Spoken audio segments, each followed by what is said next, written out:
আমি অনেক মসজিদে দেখি মানুষ মসজিদ বড় করে 5 ওয়াক্ত নামাজের জন্য নয়, মসজিদ বড় করে জুমার নামাজের জন্য। এখন কোন নামাজের জন্য? আমি 5 ওয়াক্ত নামাজে যা দেখি 2 কাতারি মুসল্লি নাই, কিন্তু মসজিদ দোতলা করছে। আমি কইলাম, কে রে ভাই দোতলা কেন? কয় হুজুর জুমার দিনে মানুষ ভরে যায়। আপনারা বলেন তো, লাইলাতুল মেরাজে আমার আল্লাহ তাআলা নবীকে কিন্তু জুমার নামাজ দেন নাই, 5 ওয়াক্ত নামাজ দিয়েছেন। এখান থেকে প্রমাণ হয়ে গেল জুমার নামাজের চাইতে 5 ওয়াক্ত নামাজের গুরুত্ব বেশি। আমরা প্রশংসা করলাম কার? কেন করলাম? এই যে আমরা প্রশংসা করলাম, এই প্রশংসা করলে লাভ আল্লাহর না আমাদের? দেখছেন, আপনারা যদি বক্তার প্রশংসা করেন বক্তার দাওয়াত বেড়ে যাবে, ঠিক কিনা বলেন? নেতার প্রশংসা করলে নেতার সামনে ইলেকশনে ভোট পাবে, ডাক্তারের প্রশংসা করলে তার রোগী বাড়বে। তার মানে কি বোঝা গেল? যার প্রশংসা করবেন তার লাভ হবে, কিন্তু বান্দা যখন আল্লাহর প্রশংসা করে তখন আল্লাহর কোনো লাভ নাই, সমস্ত লাভ আল্লাহ বান্দারে দিয়ে দেয়। এমন একজন আল্লাহ পেয়েছি যার প্রশংসা করলেও লাভ নাই, না করলেও ক্ষতি নেই। যেরকম কথা, ঠিক কিনা? তাহলে তার প্রশংসা করার দরকার আছে আমাদের লাভ। সুবহানাল্লাহ বলেন। এই জন্য প্রশংসা করব কার? আল্লাহর। আল্লাহর প্রশংসার সঙ্গে সঙ্গে আমরা যার প্রতি দরুদ পড়ি, এমন একজন মহামানব যিনি নিজের জন্য কোনোদিন আল্লাহর কাছে হাত তোলেনি। উম্মাহাতুল মুমিনিন আয়েশা রাদিয়াল্লাহু বয়ান করেন যে আমি কোনোদিন রাসূলকে নিজের জন্য কিছু বলতে শুনিনি, সব সময় শুধু উম্মতের জন্য আল্লাহর কাছে ফরিয়াদ করেছেন। সেই নবীর প্রতি আমাদের দরুদ পড়ার দরকার আছে। কেন পড়ব? আল্লাহ রাসূল বললেন, ইন্নী লাকিতু জিবরিল ফাবাশশারনি ফাকালা قال الله تعالى من صلى عليه صليت ومن سلم عليه سلمت فسجدت لله شكرا রাহুল বাইহাকি হাদিসে কুদসি। হাদিস মূলত 4 প্রকার: হাদিসে কওলি, হাদিসে ফেলি, হাদিসে তাকরিরি আর হাদিসে কুদসি। হাদিসে কুদসি হলো সরাসরি আল্লাহর কথা নবীর জবান দিয়া প্রকাশ পায়। ধরে কোন সুবহানাল্লাহ। এই যে হাদিসটা আমি বললাম, এর দরুদের হাদিস। এই হাদিসের ব্যাখ্যা করেছেন ইমাম মালিক। যারা হজ করেছেন, জান্নাতুল বাকি যারা জিয়ারত করেছেন, মা হালিমাতুস সাদিয়ার কবর থেকে মাত্র 150 মিটার পূর্ব কোণায় যে কবরটা, সেই কবরটা হলো ইমাম মালিকের কবর। আমি নিজে হযরত ইমাম মালিক রহমতুল্লাহ আলাইহির কবর জিয়ারত করছি। অনেকেই করে, তা আমি ওইখানে একটু বেশি ছিলাম কবরের পাশে, কারণ ইমাম মালিকের জীবনী পড়ে দেখেছি ওনার বাড়ি ছিল মক্কায়। জোরে বলেন কোথায়?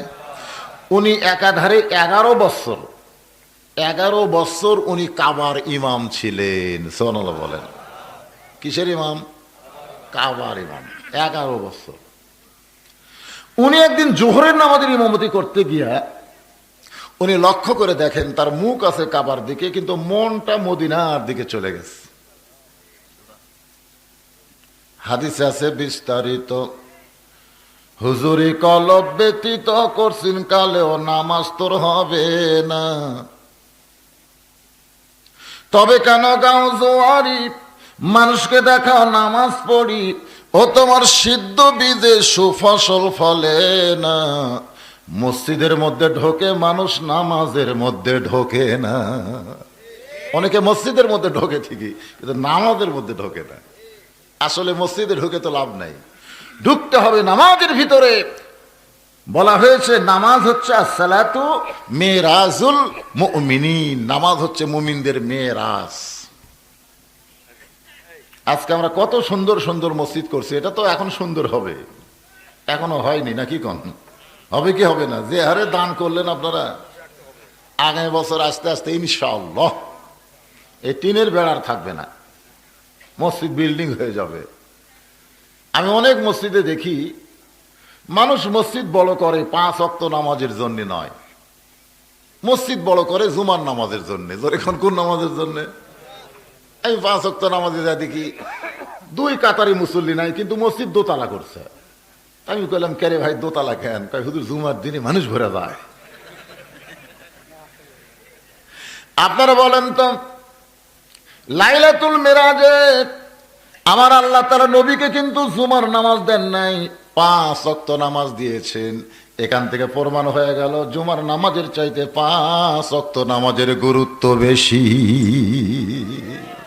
অথচ এই নামাজ খুব একটা খেয়াল নাই। জুমার দিনে দেখবেন এমন আসবে জাগায় হবে না। ইমাম মালিক খেয়াল করে দেখেন, মুখ আছে কাবার দিকে, মন চলে গেছে মদিনায়। তিনি বুঝতে পারলেন, যার কারণে তিনি জোহরের 4 রাকাত নামাজের 2 রাকাতেই তিনি নামাজ শেষ করে বললেন, আমার পিছনে তোমাদের নামাজ হবে না। কোন মুসল্লি তো বুঝবার পারে নাই ইমামের মন কোন দিকে। এটা মুসল্লি জানে কে? আচ্ছা আপনার বলেন তো, 4 রাকাত নামাজের 3 রাকাতে যদি ইমাম বসে, 4 রাকাতে তো 2 বার বসা লাগবে, 2 রাকাতে একবার, 4 রাকাতে একবার, কিন্তু ইমাম 3 রাকাতে বসে গেছে। আপনারা বলেন তো, ইমাম যদি 3 রাকাতে বসে, ইমামের মন কি নামাজে আছে? আমরা আল্লাহু আকবার লোকমা দিয়া ইমামকে খাড়া করে দেই, ঠিক কিনা বলেন? পরে যদি জিজ্ঞাসা করেন, কে রে ভাই তুই 3 রাকাতে বসলি কেন? তখন বলে, আমার দেহ মসজিদের মধ্যে ছিল রে, কিন্তু মন ছিল না। যখন ইমামের মন অন্যদিকে যায়, এটা মুসল্লি বুঝবার পারে না, ইমাম বোঝে। যার কারণে ইমাম মালিক বললেন, আমার পিছনে তোমাদের নামাজ হবে না, তোমরা ইমাম পাল্টাও। বলে কেন হবে না? বলে আমার মুখ থাকে কাবার দিকে, মন বারবার ঘুরে যায় মদিনায়। নতুন ইমাম নিয়োগ দেওয়া হলো। গভীর রাত্রে সবাই যখন ঘুমায় গেছে, ইমাম মালিক তখন কাবা ঘরের সামনে দাঁড়ায় বলে, কাবা,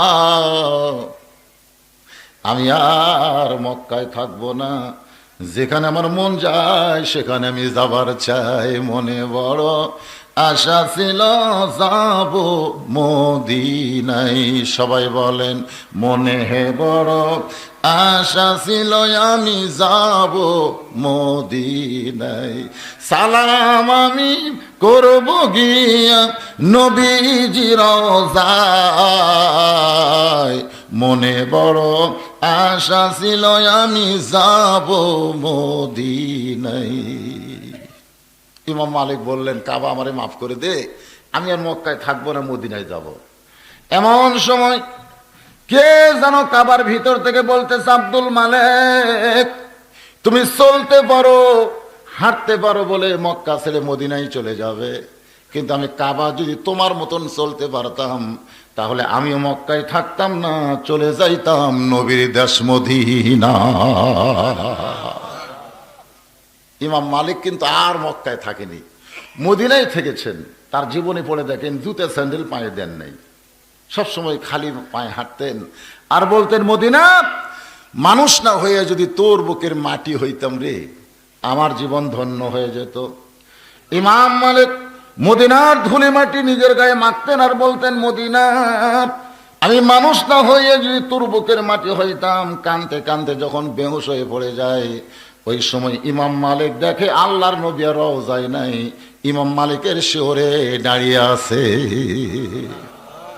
নবী ডাক দেয়, বলে, আব্দুল মালিক এমন করে তুমি কান্দো না, এমন করে তুমি কান্দো না।